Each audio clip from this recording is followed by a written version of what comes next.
If you want to overcome a life challenge, the following post will help you follow through. Whether you want to change how you are, change how you live, or want to learn a new skill, the process of change is strangely similar. All self-development, whether it's getting fitter or learning new skills, follows the same three principles: comfort, stretch, and stress. This theory was developed by two psychologists, Andy Ryan and Donna Markova. Comfort is the realm of our ingrained habits. Stress happens when the challenge is so great that we feel overwhelmed. Stretch is the zone in which true change happens. I experience these three principles of development each time I go to a yoga class. If I stay in the comfort zone, my body remains as it is, and I don't develop flexibility, strength, and balance. If I force my stretches, I am apt to sustain injuries. It is in the mid-range where I stretch further than is comfortable that sustained change happens. The comfort zone has its own importance. For example, it's important to hold a stretch and relax into it until it feels comfortable. Only then should one enter the stretch zone once more in order to lengthen muscles and ligaments. The optimal way of development is by alternating between comfort and stretch whilst avoiding stress. The stretch zone can feel uncomfortable because the new skills or behaviors feel strange and awkward. Donna Markova says, try lacing your hands together. You habitually do it one way. Now try doing it with the other thumb on top. Feels awkward, doesn't it? That's the valuable moment we call confusion, when we fuse the old with the new.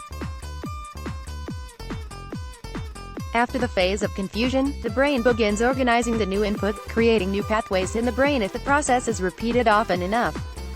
This is an unusual take on confusion, but it is in line with the original meaning, as confusion means binding together.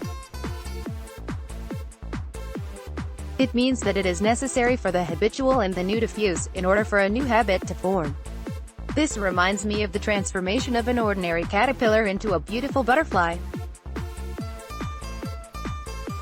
I describe this transformation in my article Threshold as follows: when the time for transformation has come, a larva wraps itself in a cocoon and becomes a chrysalis. Just imagine how that might feel. Suddenly the larva is constricted, can't move anymore, and the light darkens. Then a disintegration begins. Some cells die, others revert to an undifferentiated state, some cluster together as imaginal discs that carry a genetic blueprint for new structures. If you compare a caterpillar to a butterfly, they seem worlds apart, and yet one transforms into the other. This process is an example of confusion. And it's exactly how the stretch zone works. The old fuses with the new to establish growth. The stretch zone has important implications for brain health. In her book This Year I Will, Andy Ryan says, getting into this stretch zone is good for you. It helps keep your brain healthy.